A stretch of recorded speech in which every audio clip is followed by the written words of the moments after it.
Okay. Today our topic is interest rate determination in the money market. So we were talking about money and banking, how banking system is going to deal with the money market. Okay, where people are depositing money or they are getting loans from the banks, and central bank is going to control the money supply by using the reserve ratio or by open market operation. Last time we were talking about these things. Now, how rate of interest is determined in the market? So there are two theories which are going to be discussed and explained by using their thoughts. So one of them is called loanable fund theory. What it is? Loanable fund theory. And second one is liquidity preference theory. Liquidity preference theory. Alright. Now what is actually the loanable fund theory? That is the classical thought, like the old one. They were talking about, like the followers of Adam Smith, they were talking about the rate of interest is determined by the demand and supply of loans in the loans market. Okay. Whereas liquidity preference theory, that was given by Maynard Keynes, and he said these are the liquidity preferences of the people. They will decide how much money they are going to hold and how much they will be using for speculative purposes, and then they will be the supply of money will be coming from the central bank, and where these things are going to equate, that will be the rate of interest determination. I am moving into detail about these two theories. So loanable fund theory. In the history, if we talk about what is alternate to money, like people are not holding money, so what will they hold? They will hold bonds. At that time, people were holding bonds. Bond is what? Bond is a financial instrument which bears interest. Any person who holds the bond, he will be paid interest after the year. This is the annual interest rate which is paid on bond. So idle cash like 5,000 rupees, if we are holding for a whole year, does it pay us anything? Nothing. It will remain same, or even it will be devalued over the period of time and prices are going to increase. But interest on bond is a reward which is paid to the bondholder. So who is going to issue the bonds? According to this theory, producers. There is a loans market. Producers or the firms, they will issue the bonds in order to borrow the loans from the general public. And who is supplying the loans? The households, those who are having excess money. So I say demand for bond. Demand for bonds. Listen over here. When rate of interest increases, what happens? People will demand more bonds. What I say? When the rate of interest increases, demand of bonds increases. Okay? And when rate of interest decreases, so demand of bond, what happens? It will decrease. So can I say here the demand of bonds, here I am taking the bonds and in the rate of interest, the demand of bond is upward sloping. And we studied that demand of anything is downward sloping, it is inversely related to the price. But here I am taking not the price of the bond, but I am taking the rate of interest. Like people are demanding more bonds, when the rate of interest on bonds, that is going to increase regardless of the price. Now come towards the supply of bonds. Who is issuing the supply of bonds? The firms. They will issue the bonds in order to borrow money. So do you think when rate of interest increases, they will supply less bonds? Because their liabilities to pay interest will increase. They will not issue too much of bonds in the market because their liabilities to pay interest will increase. So supply of bond is inversely related to the rate of interest. And when rate of interest goes down, they will supply more bonds in the market to borrow money. Clear? So can I say the supply of bond is inversely related to the rate of interest. Okay, look here. According to this thought, now demand is upward sloping whereas supply is downward sloping, which is opposite to our economic concept of demand and supply diagram. We studied that demand is always downward sloping and supply is upward sloping. But here we are studying inverse of them, that demand is upward sloping whereas supply is downward sloping. Actually what happens? Actually I wanted to say one thing to you. That is what? Here I am going to write the loans. And here I am going to write the rate of interest. Actually, the demand of bonds is actually the supply of loans. When we are buying bonds, so we are supplying loans to the firms. And supply of bonds is actually the demand of loans. Now we have the usual demand and supplies. Clear or not? So this is the bond market which is associated differently to the rate of interest as the loans market is there. Clear? So where demand and supply of loans are balanced, this is the rate of interest which is determined in the market. How many loans are demanded and supplied, that is the equilibrium rate of interest at the equilibrium level of loans demanded and supplied. So according to their thought, they said the demand of the demand of loans and supply of loans, they will determine the rate of interest in the market. Follow my point or not? Now, come towards other thing, like if firms they want to increase their investments because of the discovery of new resources, the firms want to increase their investment on capital goods. So do you think demand of loans will shift upward and rate of interest will increase? When firms are demanding more bonds to increase their investment, so what happens? Demand of loans will increase and rate of interest in the market will also increase at equilibrium level. And if people are supplying more loans, like their saving habits have increased, regardless of the rate of interest, now people more are saving, so the supply of loans will shift rightward and rate of interest in the loans market will also fall. So do you think the other theory, this theory was given by the classical thought. Now the liquidity, I am shifting towards the liquidity preference theory. Do you think as the rate of interest is increasing, the supply of loan is continuously to increase by the households? Households cannot supply too much of loans because they have to keep money for transactions, for precautions. So this supply of loans cannot be upward sloping and supply cannot be maintained by the households when every time rate of interest is going to increase. So basically, according to this thought of loanable fund theory, they said interest rate is determined by the demand and supply of loans in the market.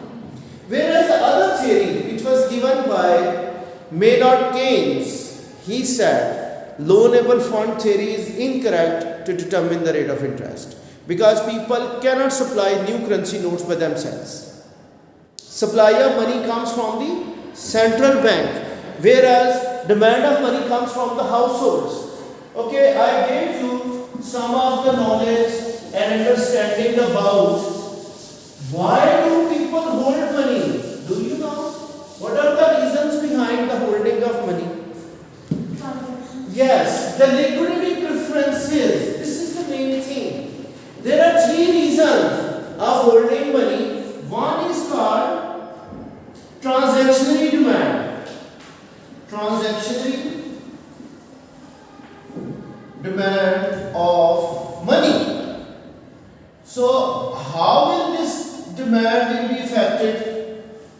Transactions means whatever the income I am receiving, I have to make daily transactions. Some people they are receiving daily wages. By the end of the day, they will receive their wage, and they have to spend this wage within the 24 hours. Because they know one thing, that after the 24 hours, they will again receive the same amount of wage. Clear or not? So we say this thing, that a person who is receiving daily wages, he is earning daily wages. So in a month he will receive 26 days of wages. If he makes an off day of Sunday only, so 26 days he will receive the wages, and the remaining 4 Sundays he has to make contribution of his income in order to fulfill the transactions of those 4 days of the month. So his frequency of income is 26. Although the amount of income earned is less, but 26 days he is going to receive the income. So the transactions, they will depend upon the amount of income earned by the household and its frequency.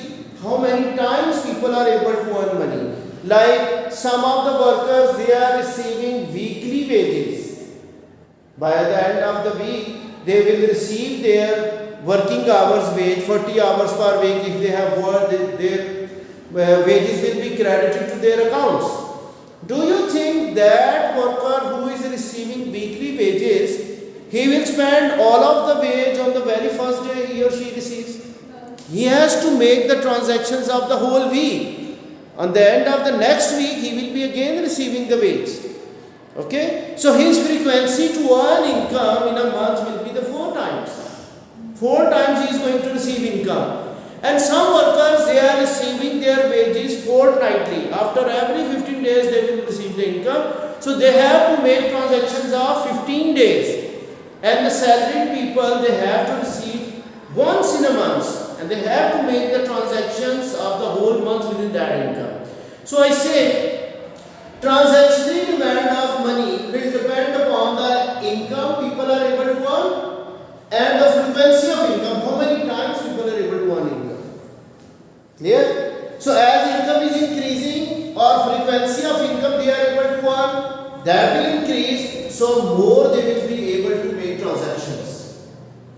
Transactional demand, like people will spend more money if they are earning more income and the frequency of income is also increasing. Like in case of traders, every day they are able to have to earn income, so their frequency of earning is also very high and the income they are able to earn, that's also very high, so they will make more transactions as compared to that person who is receiving less income on daily wages.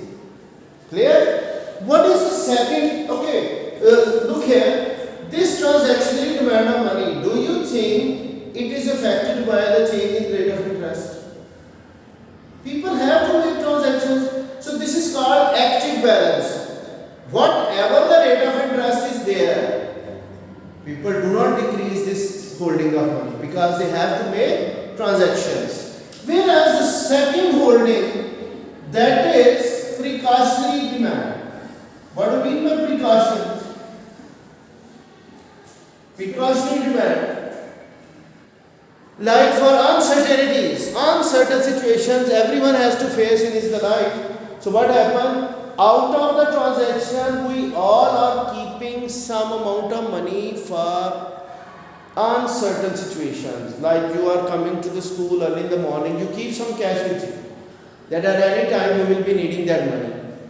Although you haven't planned for any transaction, I do keep some of the money with me whenever I come out of the home. Or we are also holding some amount of money at home as well because we need to fulfill our uncertain situations.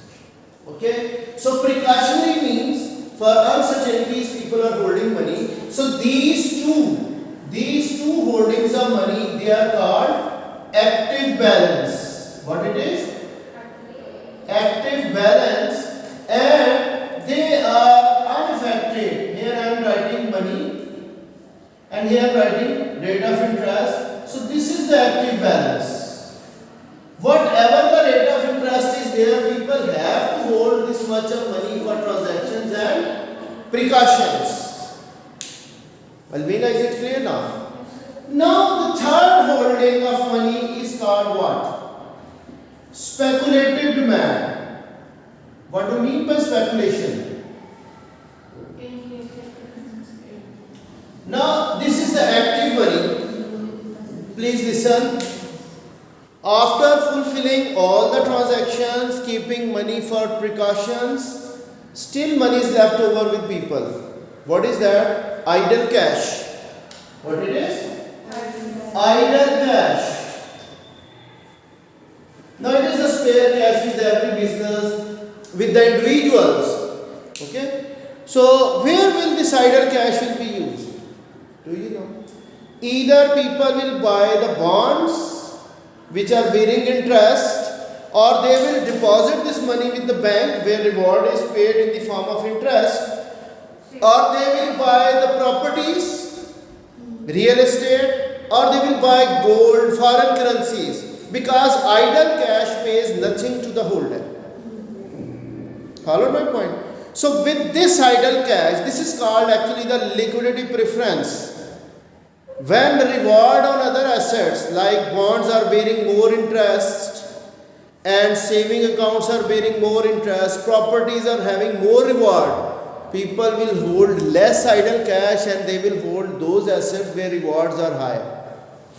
Now I am going to explain it with the help of the rate of interest on bonds. Again, Maynard Keynes, he said, price of bond and rate of interest, they are inversely related. What do you mean by this thing? Price of bond and rate of interest. What do you say? That is inversely related. What do you mean by this thing? Look here. People are not holding the bonds only for earning the interest. They want to earn the capital gain. What is capital gain? For example, this is the price of bond. This is the face value. Face value of bond is 1000 rupees and interest on it is 10%.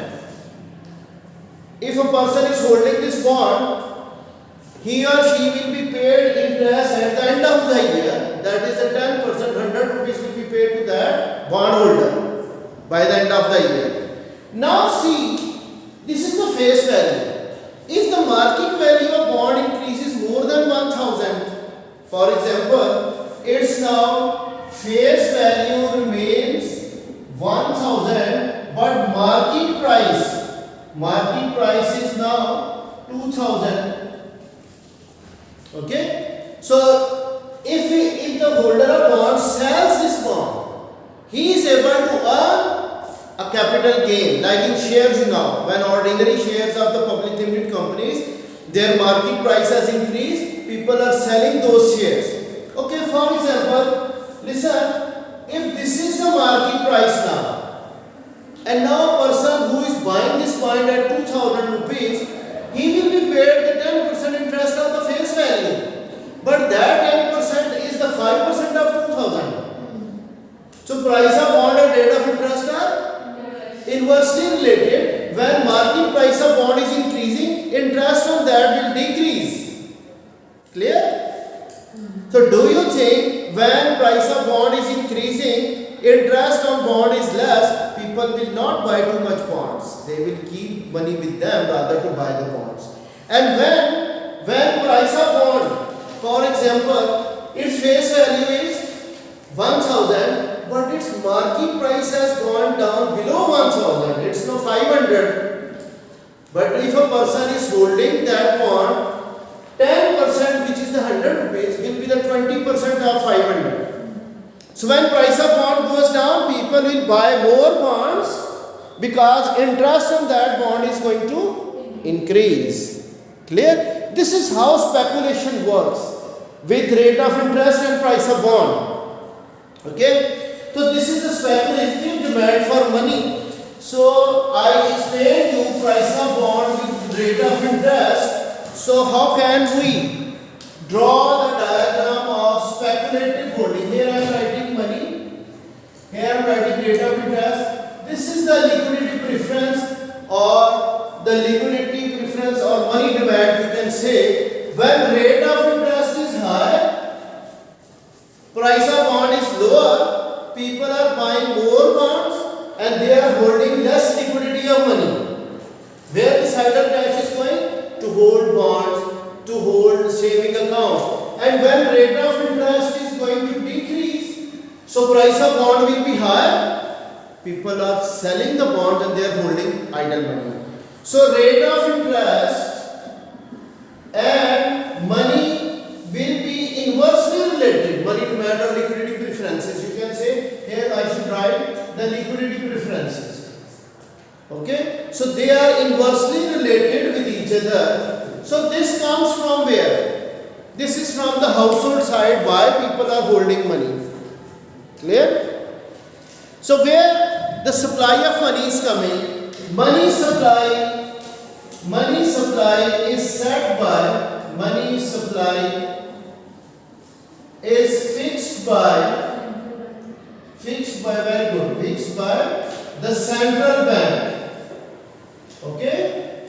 So central bank has fixed the money supply, and where money supply and liquidity preferences are balanced, this is the equilibrium rate of interest.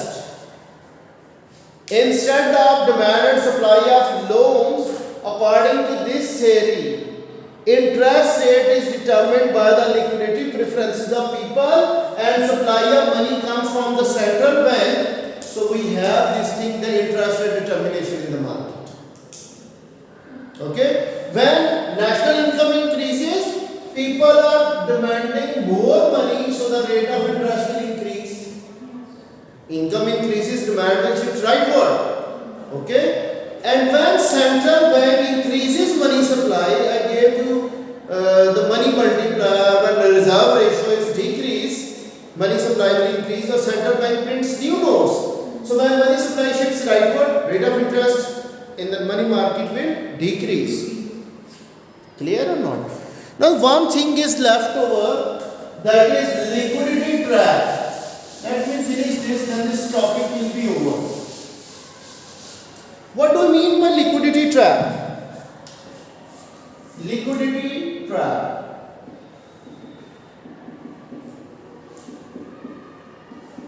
Okay? Liquidity trap means what? This is now money. This is rate of interest. This is the money demand, liquidity preference. When it is perfectly elastic and rate of interest is very low rate of interest, lower rate of interest in the money market. Clear? So when central bank actually increases money supply here, so its aim is to decrease interest to encourage investment in this market. When the rate of interest is already very low, any increase in money supply, do you think it will increase, it will change the rate of interest? No. Why? The reason is that we said price of bond is inversely related to the rate of interest. When the rate of interest is already very low, price of bond is very high. And people think that in near future price of bond will decrease and they will not be able to have capital gain, rather they will lose their money if price of bond decreases. So instead, when this is the condition that liquidity preference becomes perfectly elastic, any change in money supply will not change the rate of interest, it will not be increasing the investment, and this money which is increased by the central bank, that will be trapped by people. This liquidity will be trapped by people and aggregate demand in the market will not change, and economy is facing a depression or recession. Therefore, monetary policy in this situation will be ineffective to increase investment in the country while liquidity trap is present.